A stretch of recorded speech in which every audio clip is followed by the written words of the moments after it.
You're live. Thank you. You're welcome.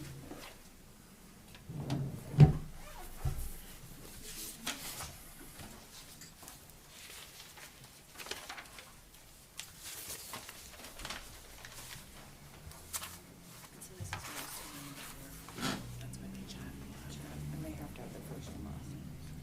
Can't be big.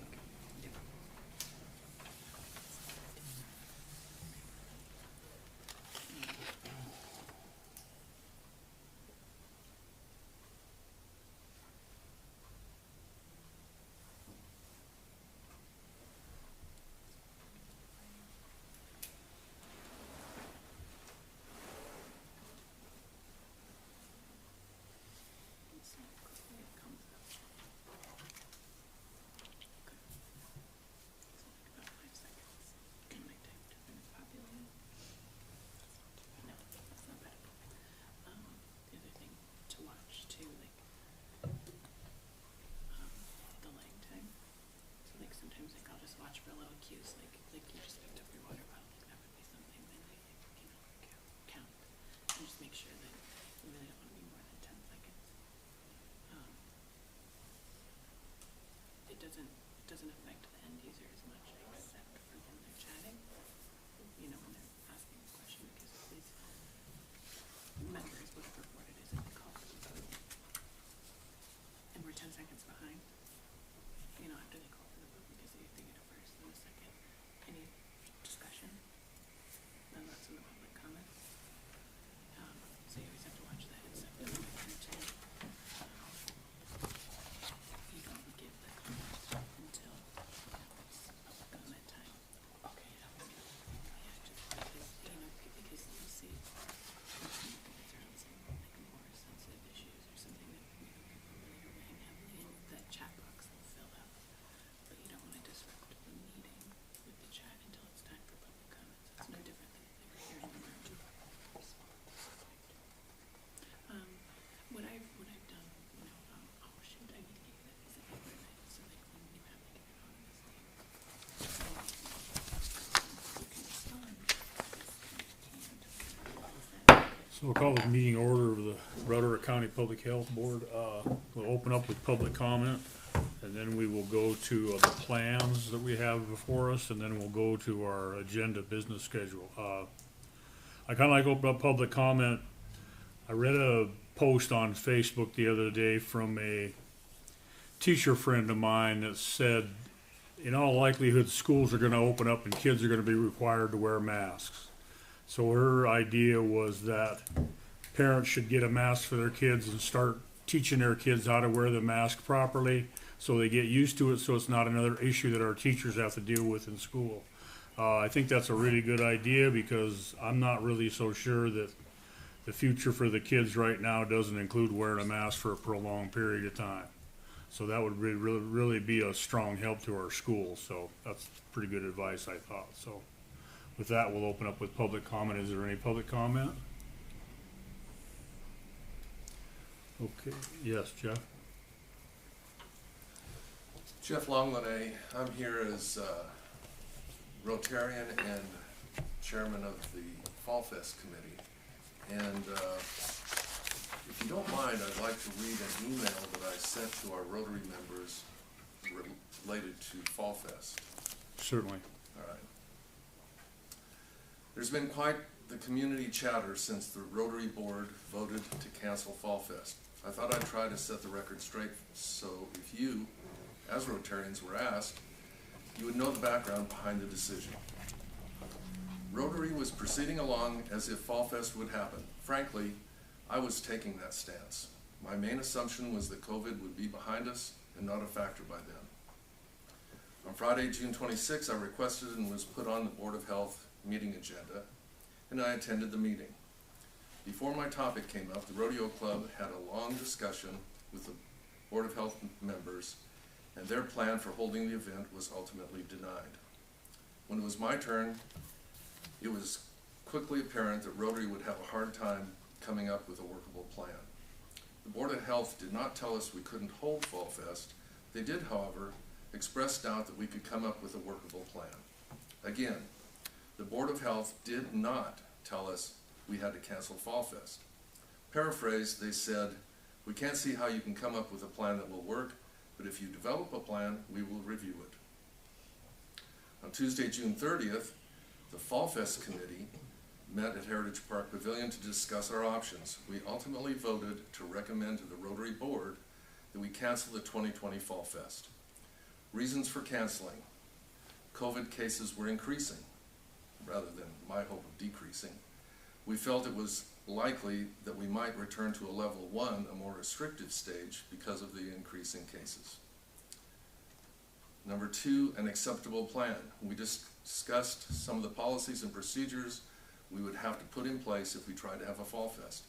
Barriers to control access, measuring people's temperatures, recording contact info for attendees, sanitizing surfaces, enforcing social distancing, and others. 3, manpower. We felt we would have to hire non-Rotarians to help enforce the plan if it were accepted. Rotary has a hard enough time getting the help we need in past Fall Fests. This year we felt we would have our most vulnerable members would not want to work for the event.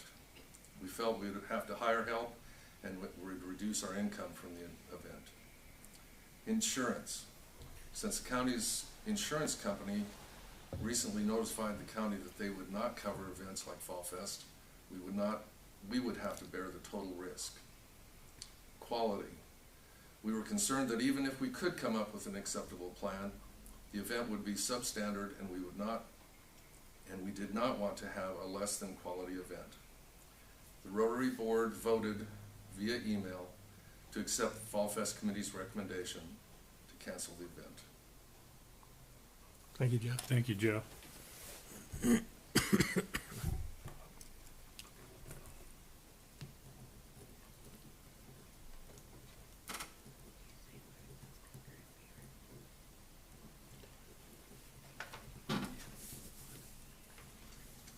Any other public comment? Okay, if not, we will go to, let's go to the Vacation Bible School plan. I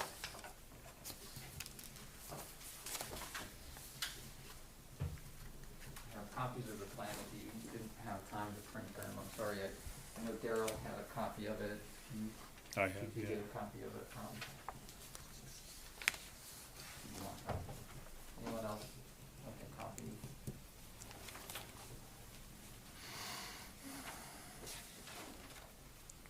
Is there anyone here for the vacation? So I can talk about a little about the plan. They've developed a plan that meets the governor's guidance. In the phase 2 guidance, there is some specific information on how you can do camps, and it meets all of those requirements. We did have to go from groups of 20 down to 10, and they were able to figure out a way to reconfigure the camp to make that happen. And the idea is that the same 10 kids will be together with the same leaders throughout the event. That's basically what the governor's guidance talks about. So that is, I feel like the plan meets all of the requirements of what the governor has asked. I think that the issue comes down to it that it's at the fairgrounds, and so that's the thing that I think you guys need to talk about. I don't know if that's Board of Health or Commissioners, but it's definitely, I think where the only issue that I see, I think that the plan was, they've been working on it for a long time, and it's passed back and forth between Teresa and I and Daryl's side as well.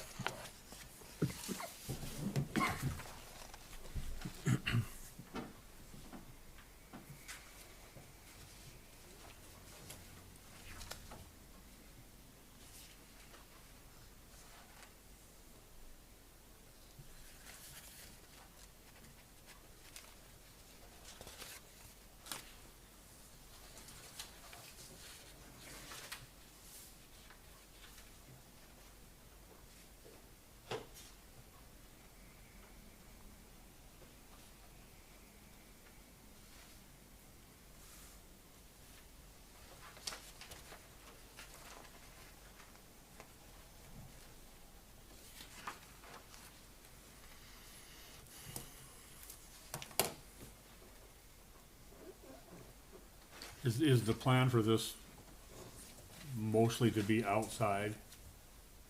Yeah, it appears, the way that they have, the station set up, they'll be moving from different areas within the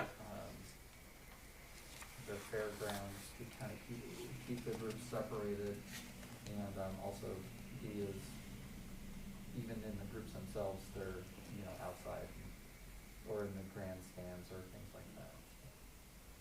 Correct me if I'm wrong, but that's the way I understood it. And the back page, which for some reason got a little cut off, does have kind of the flow of how things are supposed to play out for the camps based on their kind of stationing. So.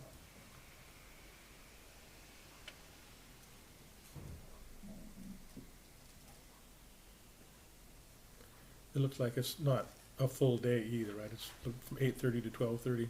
Correct. So they'll only be serving a snack, which Yeah. is pre-prepared food, and, kids will use hand sanitizer before, snack time, that type of thing, so.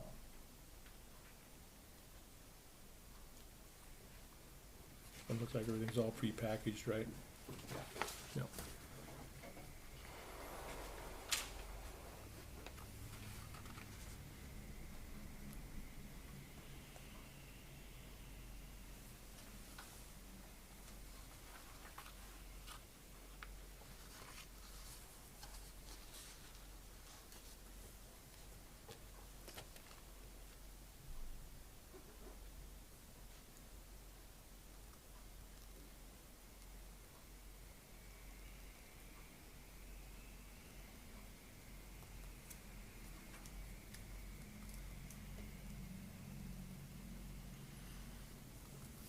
So I guess my comment is I think that this is a actual workable plan. I think it's one that they can do. It's limited to 80. I don't know if that many will actually be there, but and I know that they have made changes to accommodate our requests and to be within the governor's guidelines. And so I guess my thoughts would be to approve this plan, but with the condition is we still don't know from the county side where we're at, where we stand with liability. Corey was hopefully going to get something for us, but he had some family things to take care of today, so he's not here. So I guess that would kind of maybe be my thoughts. If we can get an answer from Corey where we're at on that side. But as far as to the plan, I would agree that the plan, we could approve the plan. I'll second that, if that's a motion. Well, I just want a discussion, I guess. I want to know what you guys think. I think it's a plan that meets the state's guidelines, Mm-hmm. and I would just request that people educate themselves that are attending and do what they can to, if they see an unsafe situation, to recognize that and exercise personal responsibility.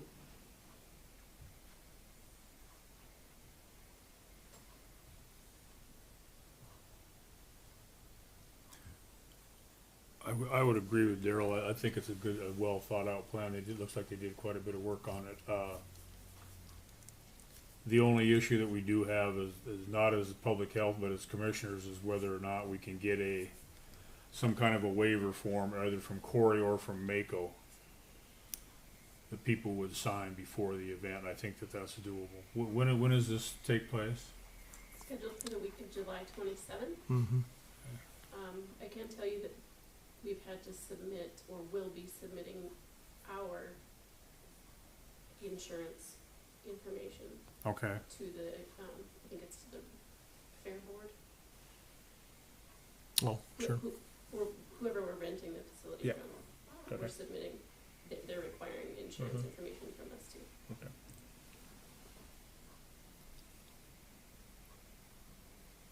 Okay.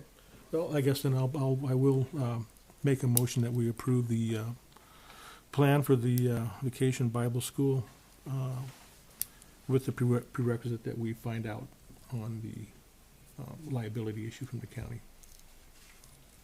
Is there, Can I make a comment? Yes, you can. I think we need to make sure that we add some sort of caveat that says if things get worse, Okay, we may need to readdress this. I mean, I don't think we can guarantee that they can have this. Based on today's situation, we can, and this plan is approvable, but if things get worse, it doesn't mean that you get to have it because it was based on today's numbers and policies. So if policies change, we may have to come back. should we? Okay. I don't know how you. Well, no. right, and you weren't here for the rodeo, but pretty much everything that I'm approving is tentative to the governor's directives as to right here, because that's what Exactly. I have to answer for. All right, great. Well, I'll make an amendment then to my motion that we approve the plan contingent upon our finding out what our legal status is, and also if things change, that the event could still be canceled. is there a second? Yep, I'll second. So the motion's been made and seconded to approve the Vacation Bible Camps classes at the fairgrounds with the stipulation that a legal waiver is obtained, and also that we stay in at least phase 2 of the governor's guidelines. Is there any further discussion? Any public comment? Take a vote. All in favor? Aye. Aye. Opposed, same. Motion carries.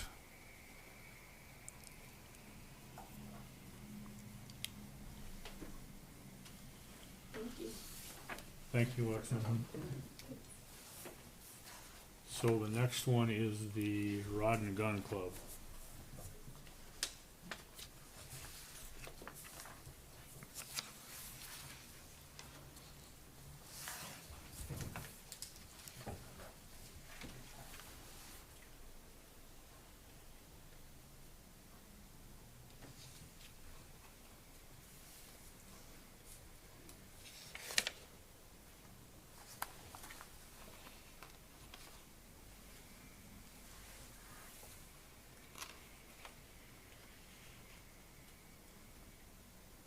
So this is one day, right, Debbie?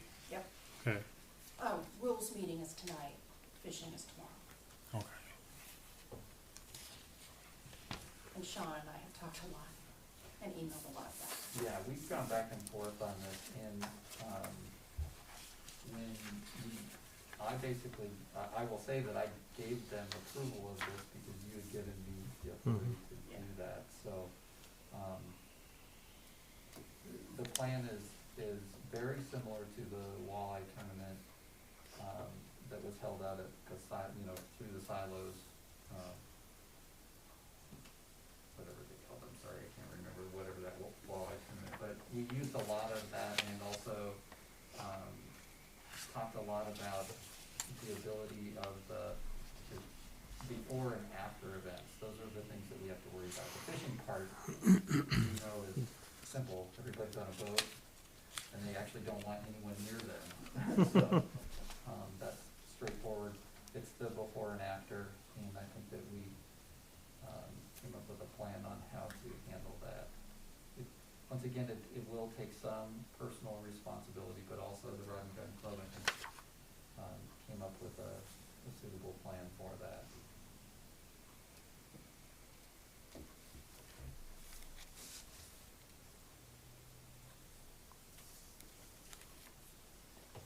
As of right now, literally half an hour ago, we have 34 teams, Okay. which is down. People could still register today. We're gonna be way under 50. We will do the rules meeting outside, I hope, tonight, and we've told everybody one person per team, where it used to be bring your kids, bring your family, We've ordered 150 masks, 200 gloves, sets of gloves. There's signs out there.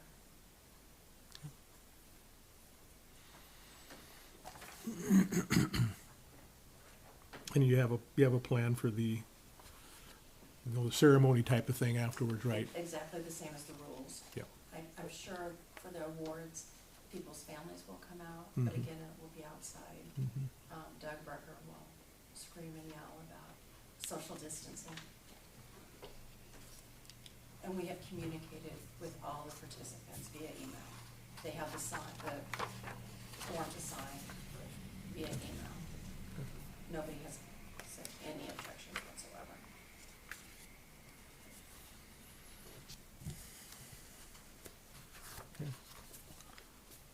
I don't think I have any concerns with it. Sean, you said you've already approved it, right? Yeah.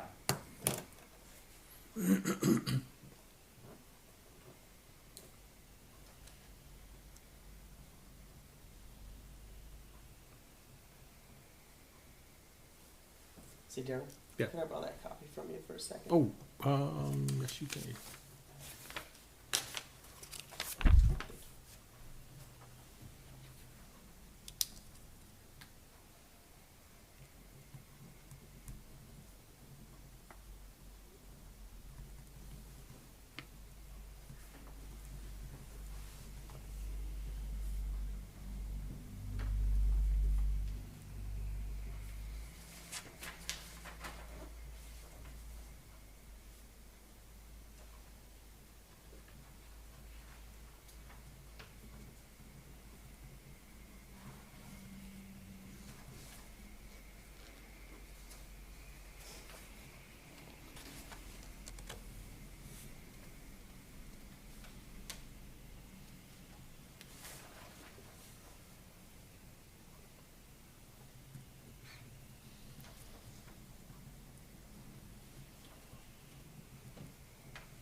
Is there a motion to approve the Broadwater Rod and Gun Club plan? Do we wanna, well, Sean already approved it, do we wanna, Oh, okay, so we just wanna verify yeah, it? yeah, I guess we just wanna Okay, support it, I guess. yeah, I'm in support of it. okay, motion's been made to support, is there a second? Second? Motion's been made and seconded to support the Broadwater Gun Club plan. All in favor? Aye. Aye. Aye. Opposed, same. Motion carries. All right. Yes, Tim. Just for clarification, people that not sure which plan you're talking about with the Rod and Gun Club, just a brief title of that plan for what event you're talking about. For the Rod and Gun Club Walleye Derby. Thank you.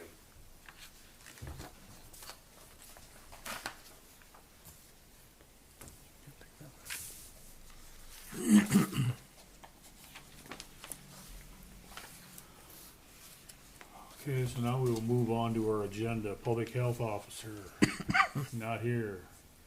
I can give an update for her though. As of right now, and this information is about slightly under 24 hours old. As of yesterday, there were 96 new cases in the state of Montana, 645 active in the state as of right now. There was an additional 3 deaths, and Broadwater County still remains at 1 case that we know of.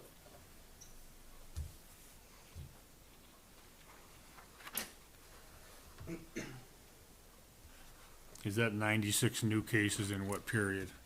24 hours. 24 hours.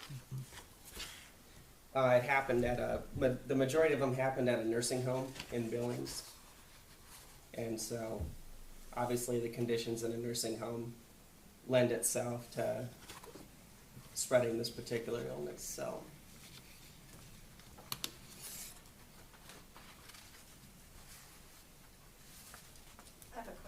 ma'am. Is that the same case? You said there's one case in Broadwater County. It's the same That's case the that's same. always existed, yeah. I think that case has been outstanding for almost 2 weeks now, so as long as there isn't any new ones, it's probably going to go away. Thank you. I spoke with Heather McCurdy yesterday, and it sounds like they are monitoring one other person right now. Okay. And then too, I guess I'd like to make a statement on that too. Partly with the nursing home on the side, part of the reason why my understanding that we're seeing more cases is we're just simply testing more. So the more you test, the more you'll find. So it's not necessarily saying that we have a huge spike of cases as a direct result of any event. We're just finding more. Yeah, I think you can look at the state numbers and look at, so if you go to the governor's website, there's a map that shows where the cases are and where they're coming from, but it tells you how many people were tested and how many of them came back positive. And we've been sitting at anywhere from like 1 to 3%, and there was more recently a higher increase of the amount of tested to positives, but I think it was all because of that Right. nursing home.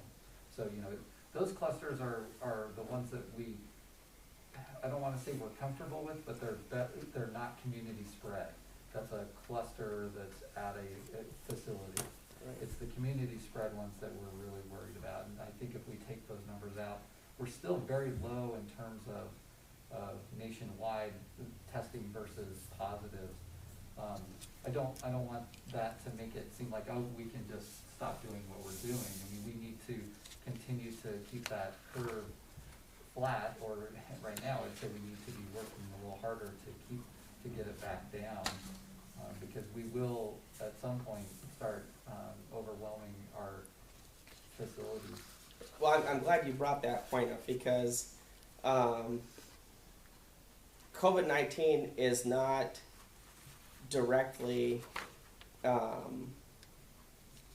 threat because of its mortality rate.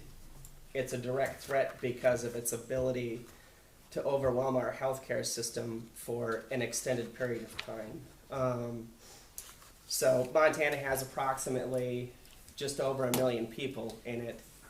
And of that 1 million people, if say just 10% require hospitalization, the state can't even handle a quarter of that hospitalization at any one time.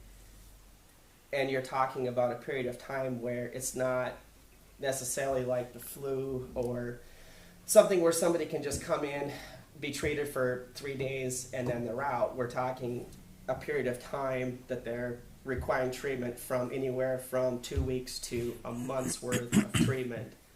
And that is what's causing a lot of panels like this one to act, the governor to act. And I think everybody's trying to panic right now, trying to find the appropriate way to handle this situation because of that threat that it poses. So you may not get COVID-19, but in the event that our healthcare system is overwhelmed, you acquire a staph infection, food poisoning, you get hurt in the mountains, there's nowhere to go. There is no potential ambulance that would come and get you. In the worst case scenario, which we're at the moment, we're nowhere near that at the moment, but I think it's important to reiterate what the real threat behind it is. Thanks, Rob. And I guess you brought up a good point as we look at the bigger picture. Say all our ICU beds are full of COVID patients, and somebody does require, intensive care treatment. Where are they going to go? Right. Well, and this model is quite old. It goes back to February, but our entire country has right around 100,000 ICU beds for the whole country, and we've been building them as fast as we can. But that's a real problem when this particular situation warrants that exact treatment, and some of those ICU beds are already full. Right. Ken, if you remember when we had one of our very first board meetings, it was the first responders came, the ambulance crew came and said, you know, our hospital had one ventilator at the time, and it was already in use because of a car accident. So, yeah, I mean, the facilities are already needed and being used. So that's why we moved at that time to, or one of the reasons we moved to closing the restaurants at the very beginning of it, so.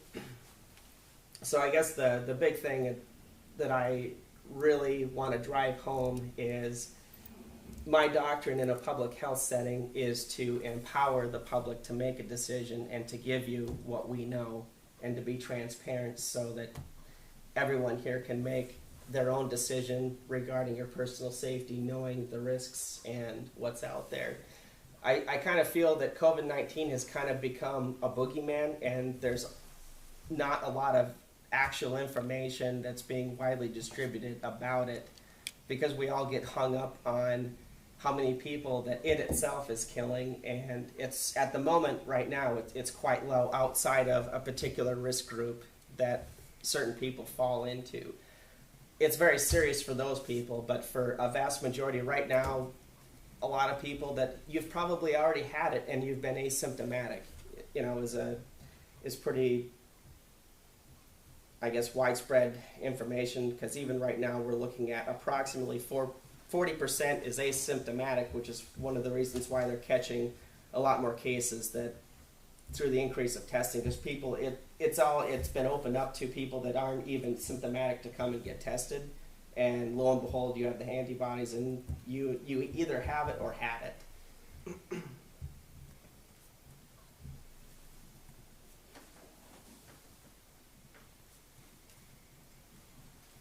Anything else? Yes, Tim? Just to follow up on the comment just made. You know, I mean, personally, even my family going back, and I'm gonna say back in November to February time frame, there was a bug going around here. Everybody thought it was a normal flu, but the normal flu normally holds on for 2-3 days. And personally, in my family, we had 2 to 3 weeks where we were like, what's going on here? So the asymptomatic scare tactic, and that's what I'm calling it, is really not a real threat to our society in any way that you can prove. And so I guess my personal, as a father of 3 children, and my wife is exposed every day at the post office working there, I come to these meetings probably more than I should, but I'm just saying, hey, we can't just be dumping the bus into the ditch because of something that we're not even clue. And CDC information is very questionable. So again, there's a lot of challenges out there to base everything on fact. Please move forward with courage. Don't cave to fear. That's my comment. Thank you. Thank you, Tim. Any other comments? Okay, then we'll move on to county sanitarian. All right, so as part of the old business, I spent some time on Monday out at Silos, you know, starting to figure out where we have these RV issues. Obviously, I spent my time on one road, pay dirt road, and found 6 potential violations to that. And so I stopped there because, you know, you take pictures, you write everything down. I came back and I'm putting together a database. My goal is to then submit that to DEQ, and they can take care of the COSA violation themselves. So they're just asking for that information so that it shouldn't require us to take too many more resources out of our county to handle these violations. Okay. So that's one road. I hope to get more done next week. It just takes time, and we also have we're gonna have over 75 drain field permits issued, probably by the end of the week, next week. That's over 20 more than last year at this time. So, you know, we're busy otherwise, so, you know, I'm plugging away at getting that, but it's not going to happen overnight, unless you tell me that that's where you want the priority. But with COVID and then just normal business stuff, this is, you know, I'm moving forward with it, but it's just gonna take a little time. There's so many out there. I mean, I didn't expect there to be 6 on just one part of it. So I probably have, 3 or 4 more roads that will have at least probably 10 to 15 more violations, so. Okay. So that's the update on that part. Is there any other old business?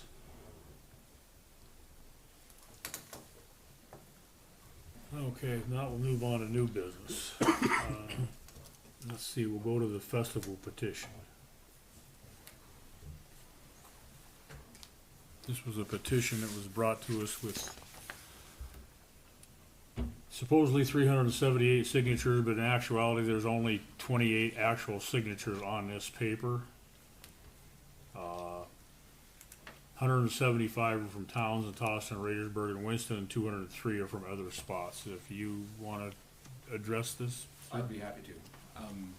I have a prepared statement, but as a brief aside,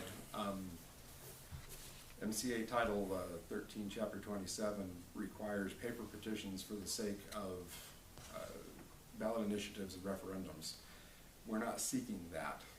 So the legitimacy of using an online service really makes the matter moot. We've discovered that, unfortunately, in an online service, they're estimating what a person's location is if that person hasn't provided full disclosure based on their service provider, which makes the listing, we had people complaining online about the fact that they live in Townsend, but they're being listed as living in Missoula on the petition. We ask you to please understand, the petition's here to prove a point, not to try to force action.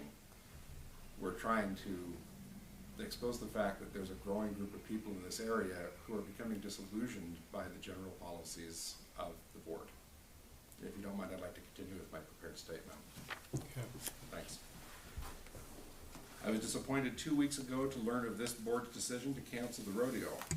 I was angered when I read Mike Dilger's comments reported by KTVH that his reasoning was that he didn't want to be the county to blow it up.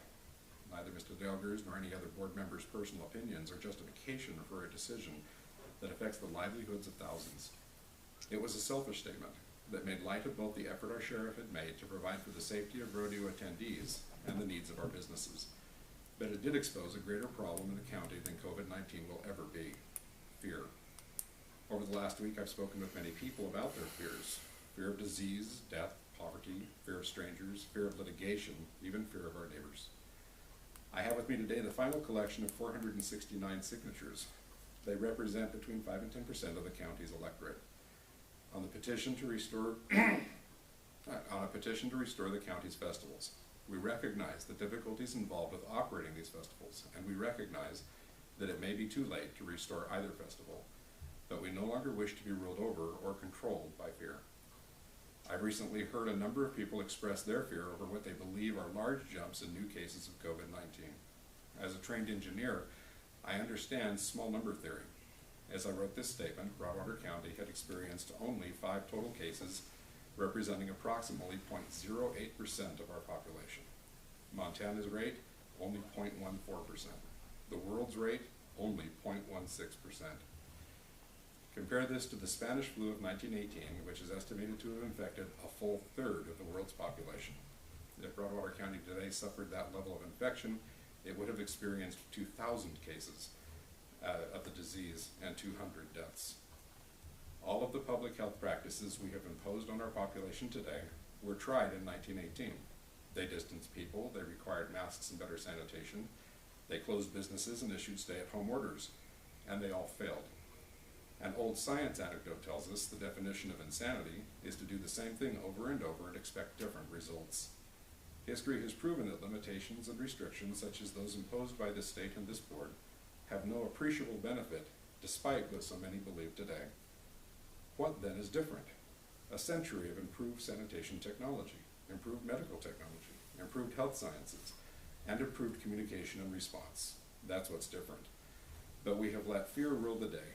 We even fear someone suing the county for not imposing restrictive policies that exceed state guidelines. It is a wonder that the county doesn't fear litigation from those who have been materially harmed by this board's policies. As time passes, a growing segment of the population, represented by the signatures on this petition, have come to realize that government response to COVID-19 has been driven more by fear than it has science or statistics. No one disagrees that COVID-19 is dangerous. What we disagree with is that it's something more than just another fact of life. Driving a car is dangerous. Alcohol and tobacco consumption, crime and disease of all kinds take the lives of millions of Americans each year. The CDC reports that 214,000 people die just from random injuries each year. That's half again the number who have died from COVID-19 in the U.S. thus far. Life is risk, but government's reaction to this one specific risk is far greater than its reaction to any of the others, and the reaction is proving to be worse than the problem it supposedly solves. Earlier this week, Penny's Breakfast Station closed its doors.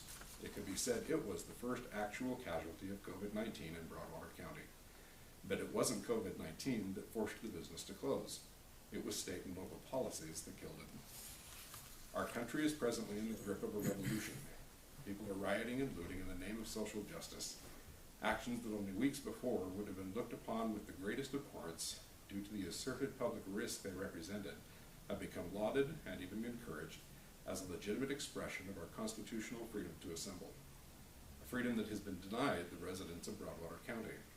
It is with no small feeling of frustration that I watch some celebrate obviously criminal acts when we cannot freely enter a restaurant to enjoy a meal. In the name of protecting life over liberty and the pursuit of happiness, the board has decided to enslave the county's residents.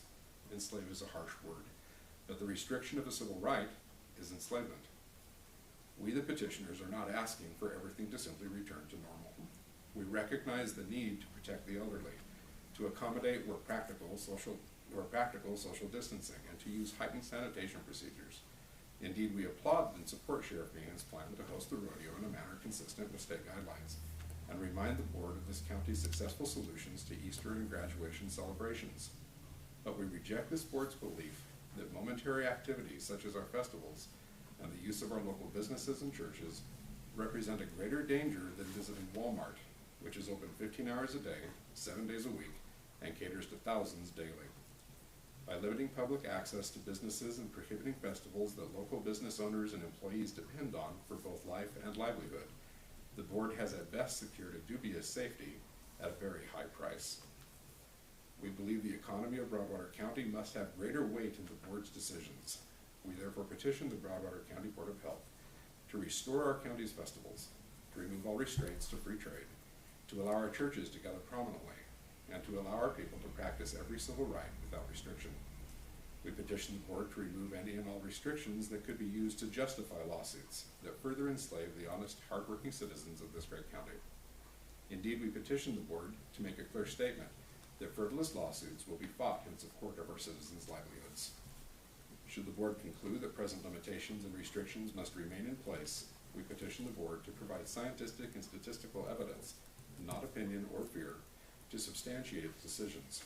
A growing segment of our electorate is dissatisfied with the county's response to COVID-19. We are petitioning for change before the next business fails. Thank you. Thank you, sir. This is the final count, please. All right, thank you.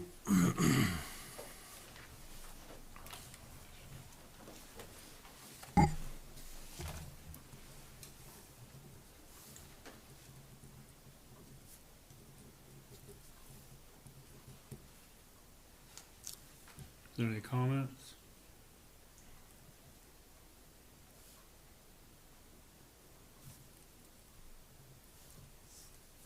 I guess I just have one. I think this board has to be careful as far as the liability goes, that we have to separate ourselves as public health members, that a liability issue falls more under a commissioner than it does public health, then it is our job to assess public health, not liability. Yep. That's my only comment. No, and I agree with you, that's where that portion lies. And I guess what I'll say is, you know, this job entails, basically, we're risk managers, right? Everything we do is a risk. And we have to manage that risk in some fashion. And I'll just tell you from my own personal life, and I don't know how many of you know it, but I was a helicopter pilot, a commercial helicopter pilot, flew around the world. Also a flight instructor.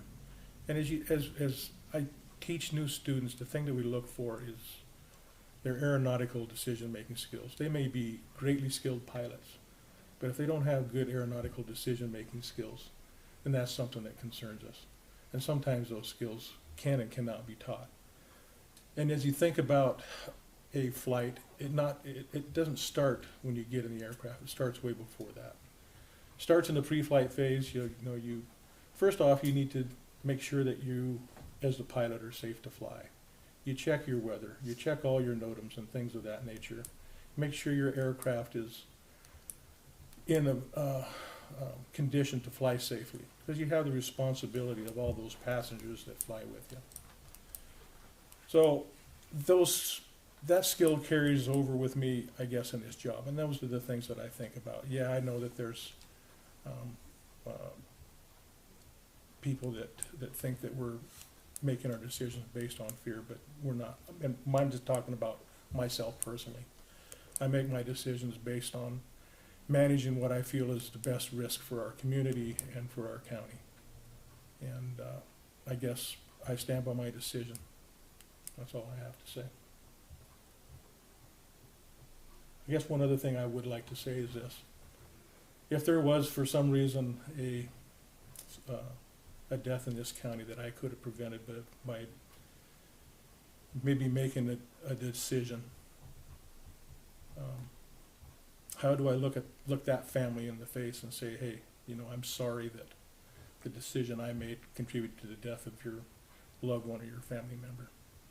And I will say one thing, I've talked with a lot of people out there that have the opposite view as Mr. Howick, and they are very grateful that we made this decision. And recently I talked with someone, it was before our meeting, that we decided not to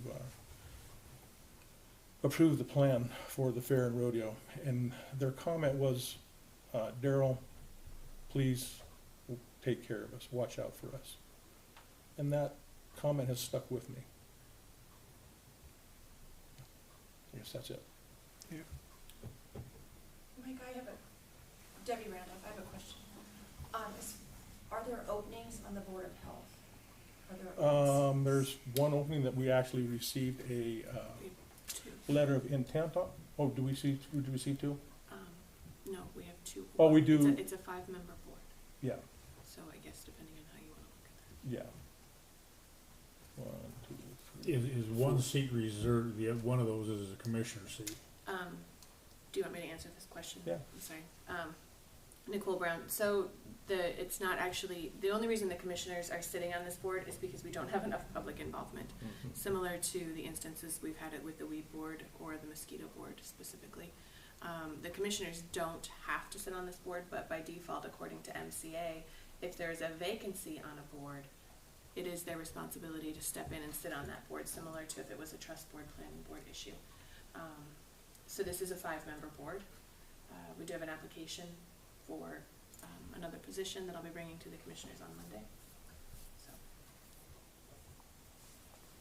Did that answer your question, I Deb? guess I'm not sure if that So answers there the are- question there are- of whether or not there's a Partial, vacancy. So it's a 5-member. It's a 5-member board.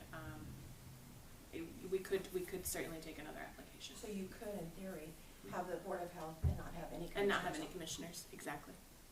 And that'd be fine by us. We need to go there. So, But I'm just thinking with St. Pete's here mhm, and Billings Clinic, we have more medical mhm. people. And with one of our expertise. applicants is actually here today. Oh, Leona has applied for this board, and so I'll be bringing her letter of recommendation to the I commissioners. think it would be great to have more division between the commissioners and the board. I agree. If we can get our public Nothing to personal. if our public would engage, that would be awesome. That's why I asked. Yep. Thank you. Any other comments? I guess my only comment was that there's a lot of, what they're calling now super spreader events where large groups of people gather and then disperse and this thing spreads out all over the place. There's, a couple of different reports out there that you can see in Texas and Florida where they had major events and 2 weeks later they have a spike. So that if you have the Fall Fest here, which brings in like 15,000, 10 to 15,000 people, you're going to have a hell of a group of people here that you have no way of tracking. And the nature of that event is basically shoulder to shoulder for 3 days. So you're setting the prime example for a spreader event right there. Trying to get our kids back into school, I think that's a major thing that we have to think about. And by bringing more and more people into town, you increase the risk of that happening. If you I'm not saying limit it, but try to keep it at a manageable number. Right now, the state's saying that a manageable number for an event is 250 people. 50 in close confines, 250 in a larger event. That's what they're trying to manage, because social tracking is impossible in that size of a crowd. So I don't know how you're going to, who's going to have a gate there. If you got 15,000 people, who's going to set up a temperature stand and who's going to take signatures of who's there, so that you can track all these people. And the deal here is not the risk of liability.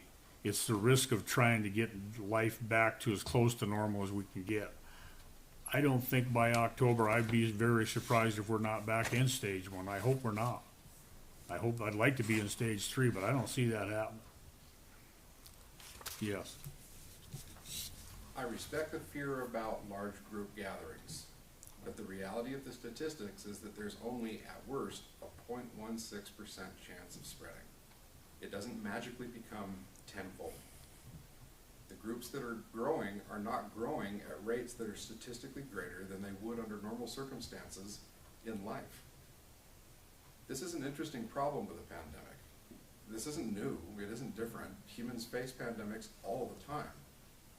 In the course of our past, we have discovered that the pandemic will take its course. If humanity happens to come up with a means of inoculation before nature takes its price, it'll be the first time in human history that it did so. So while I would prefer not to have this pandemic spike and create a problem forcing us back to phase 1 or worse by October, the reality is that nature's going to do what it wants. The policies of this board are not going to significantly slow or at all stop the pandemic, but it can cripple the economy. We're seeking a balance. We're not just simply asking you to throw common sense out the window.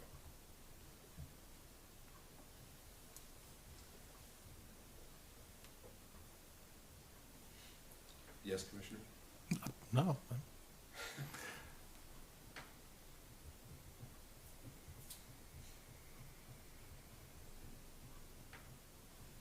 Mike, Tim has a Yes, Tim. comment. I don't want to sound like a broken record to this board or any meeting that I go to. Tim Ravendell, for those that are listening. I have reiterated several times that decisions, and you used a good example, Mr. Fulford, that you base on experience, you base things on your knowledge, and you base things, a lot of decisions that are made really comes down to based on fact. And I brought it up a little earlier. We have a lot of questions about the facts that are being used from Governor Bullock down here in Montana that are, I will say, dictating a trend, if you will, of fear going through local government. And I will use Missoula as an example of what I would reiterate what was said about the constitutional rights of the citizens, where there's a mandate that was passed yesterday to require everyone, regardless of whether you're sick or not, throwing out the personal responsibility out the window to wear masks anywhere in the city of Missoula. Now, if we continue ratcheting that protectionism, if you will, up against an unknown based on facts that are not necessarily confirmed, because if you look at the World Health Organization and the information coming from there, it's totally contrary to what even CDC is saying, which even CDC is now coming back and saying, well, maybe we better take another look at this.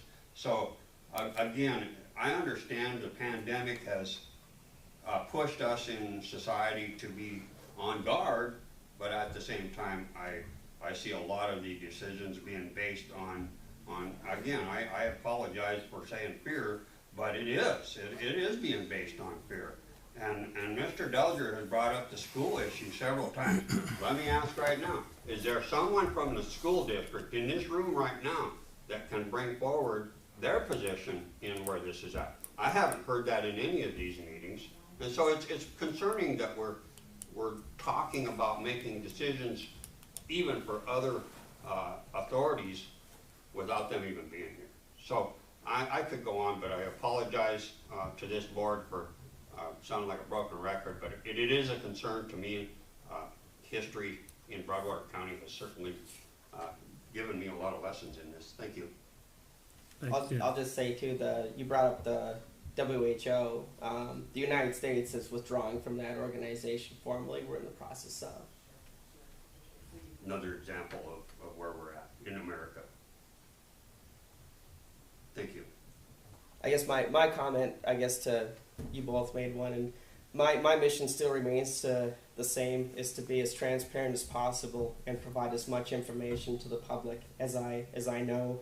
I have to go off of what the governor gives us as far as this panel goes, but I completely respect the First Amendment right, freedom of assembly, and my position is to, as far as your safety, is to empower you with information so that you yourself can choose when and how you assemble. Yes, sir. If I could. The state has set an interesting precedent when it comes to lower jurisdictions passing contrary rules and regulations to higher jurisdictions. It did this in 2016 when it passed the Medical Marijuana Act contrary to the Federal Controlled Substance Act. So the statement that this county cannot go contrary to the state actually doesn't have as strong a legal basis as you might think. You have an existing precedent at the state level that says that if you feel this county can withstand greater freedom because of the lower rate that it's enjoying, yeah, you actually probably could fight that in court and win. Well, sir, they can, I can't. Good point. Thank you. Yeah, the commissioners. And I would just close to the board. This really boils down to, again, Commissioner Fulford stated it. This is personal responsibility. You know, that comes down to, you know, with this spread, if you're sick, stay home. If you're healthy, do the right thing. Use your personal responsibility. It's a citizen's right. It's you know, again, I'll just stop there, but it's personal responsibility. Thank you. With rights come responsibilities.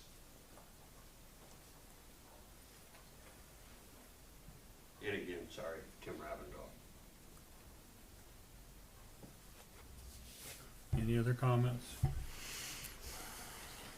Okay, we will move on to the county sanitarian, Dakota Bingham, notice of violation.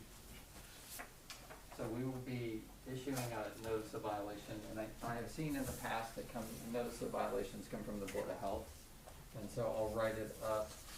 This is an exhibit just showing where, this is the COSA, or the Certificate of Subdivision Approval, that was complete. Anyone else want a copy?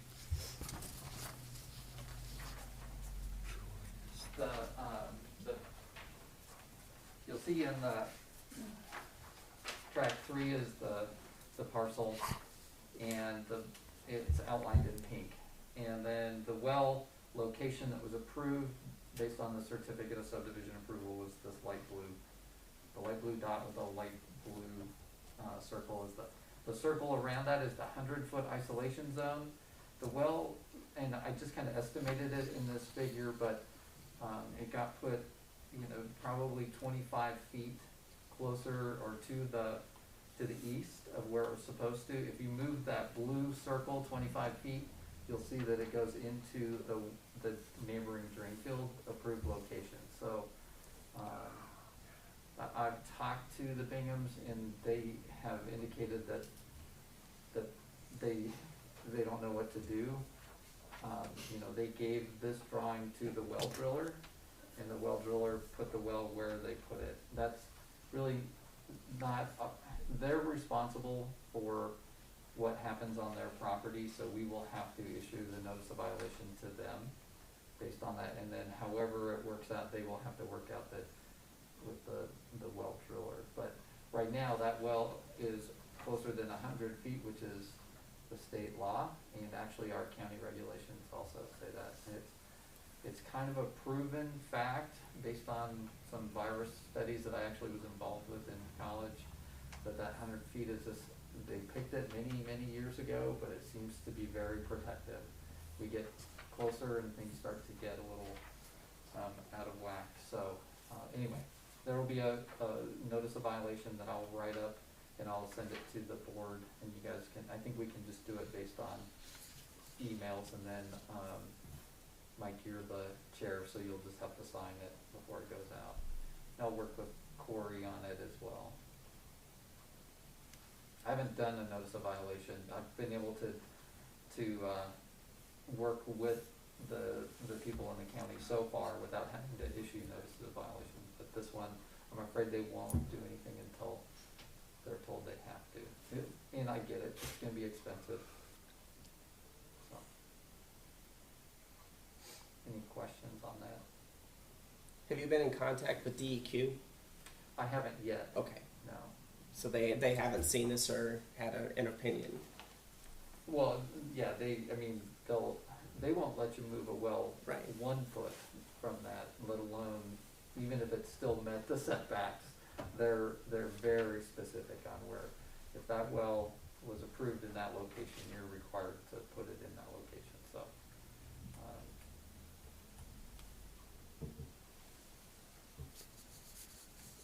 Any questions?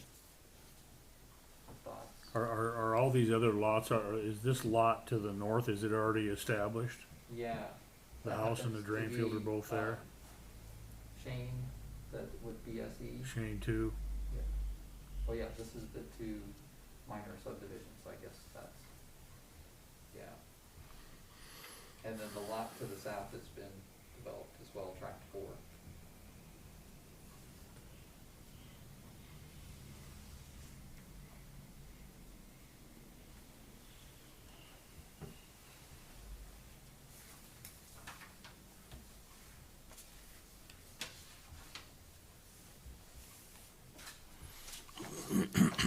So is that well on track 2? Is it where it's indicated here on this map? I believe so. Okay. Yeah.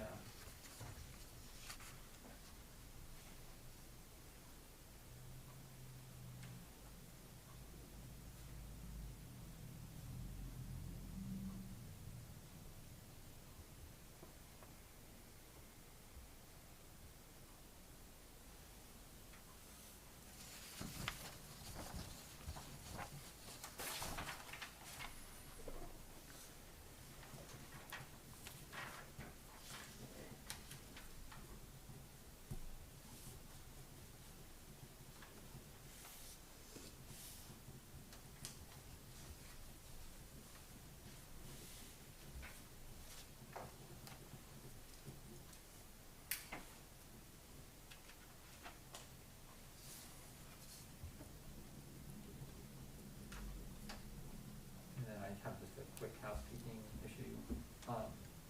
So all the meetings will now be here, so we just need to put on our agenda that the meetings are at this building, correct? Does this have is Yeah. it called an annex, or is there a name that we're using? We've just been calling it the Opportunities Building, Okay. so, And yeah. it's 416 Broadway? Yep. Mm-hmm. So, if you'll change that on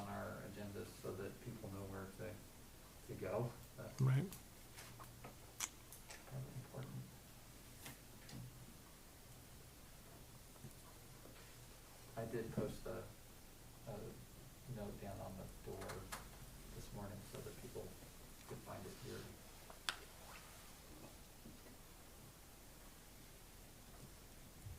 So will DEQ handle this then, or does? We could have them do it.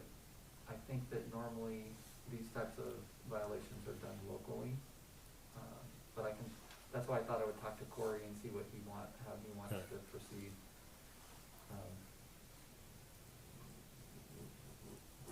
Yeah, I haven't, like I said, I've been fortunate that we've always been able to work it out, whatever the issue was, we've been able to work out.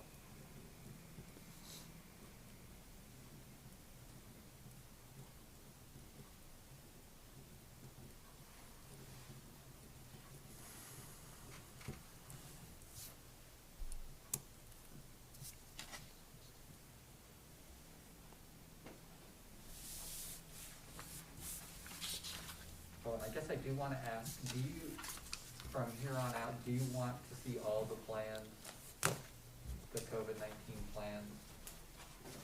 Because it was a little awkward for me to bring forward the Rod and Gun Club, and I didn't even know it was going to be brought forward, and Debbie and I have been. Awkward for me too, because I We've been thought we were working, good to go. yeah, and so, give me some guidance on that. I would like to see them all. You would like to? Yes. Okay. I think that's a good idea. I think at our meeting last week, my feeling was that we may have placed a little bit of a burden. I'm more than happy to let you guys Yeah. make that decision and Yeah. take some pressure off of me. Yeah, well, I think we put too much pressure on you and Teresa, Okay. so we'll share that. So there probably are a couple plans that are very far along that we'll have to discuss that. But, from here on out, I will get all plans to you and let the people know that they have to be approved by you. 'Cause one thing that happens is somebody will ask you, hey, have you heard about the such and such event? Yeah. And we have to say, no, we haven't. Right. So just Yeah, so that No, we're it's- sharing information, absolutely. that would be great. So following up on that, because John and I did talk, and he said, okay, you had one thing I needed to change or something. Mhm. So Mhm. when it was on the agenda, that kind of got my attention, because we're good to go in a couple of hours. So I thought what kind of events need to come to, It's anything over 50 people. public or private? Yep.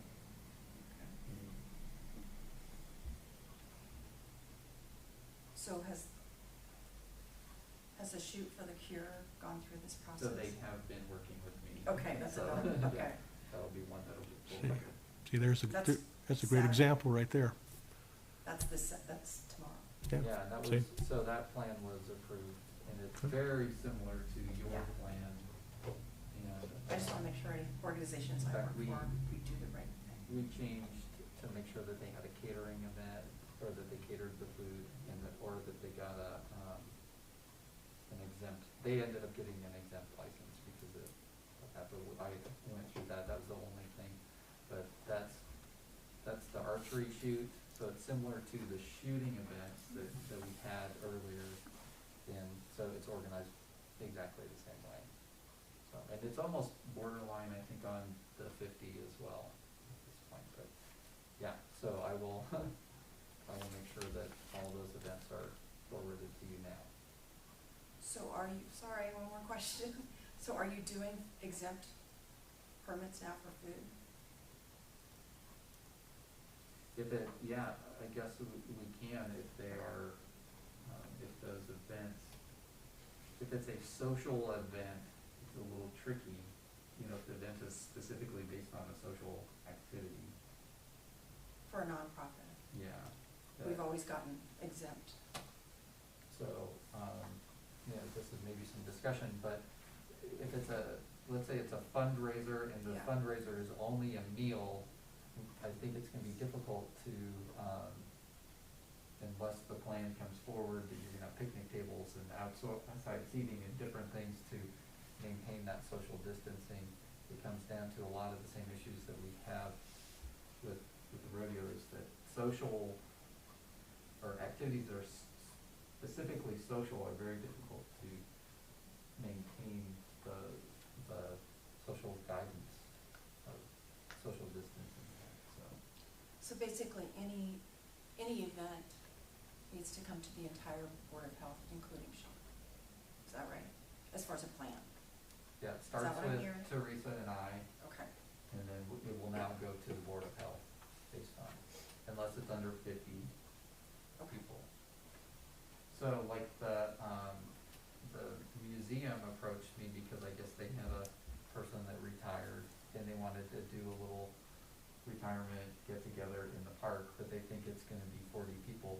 We don't oversee that type of activity, and so they're, I don't know if exempt's the right word, but we just don't oversee that based on the current governor's guidance.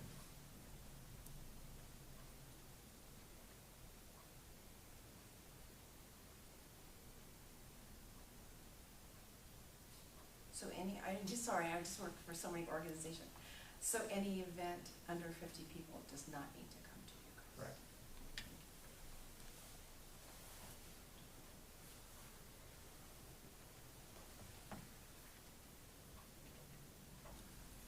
Any other business come before the board? But we're always willing to work with them. Yes, Jeff? You got my phone number. Jeff Longley again. I need to quit coming to these meetings because the light bulbs keep going on. Me too.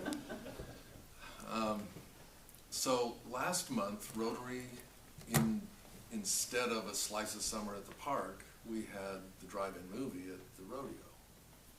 And I guess my question is, to you is, have we gotten approval with a plan to have another one, or do we? Adam has approached me, yes. Okay. Yeah. Okay. For 2 more drive-ins. Yes. Yeah. I didn't know if, again, speaking of communication and sharing information within our Yeah. group, apparently we're not sharing information either. So we are planning to have, we're on the path to have another drive-in movie this coming Thursday. And I just wanted to make sure that we were on the right path. Yeah, so we had approved that plan in the first go around, and I guess we won't have time to review that plan the board won't, because if it's Thursday. But I had indicated that the plan was approved previously, and as long as they followed that previous plan.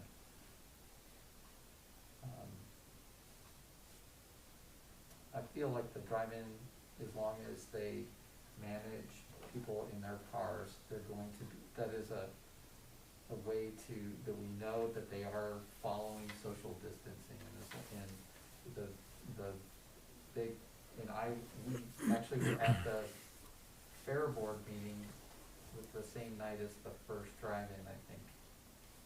Daryl, the one that I came to, that fair board meeting, and so I didn't attend the drive-in to see how it played out, but I think if, hopefully the event, you've learned from it and know where there are maybe some places that you need to be a little stricter, I guess, but I can follow up with Adam about that now.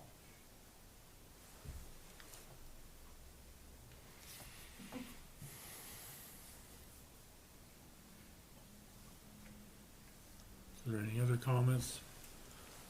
Any other business? No, we will adjourn at 10:14. Oh, did we approve the minutes the last week? Oh, You guys didn't mention it. no. So we'll have to re-adjourn. Is there a motion to approve the minutes for, what was the date? Friday, June 26th. Yes. Okay, motion's made. Is there a second? I will second. All in favor? Aye. Opposed, same. Motion carries. Now we are adjourned at 10:15.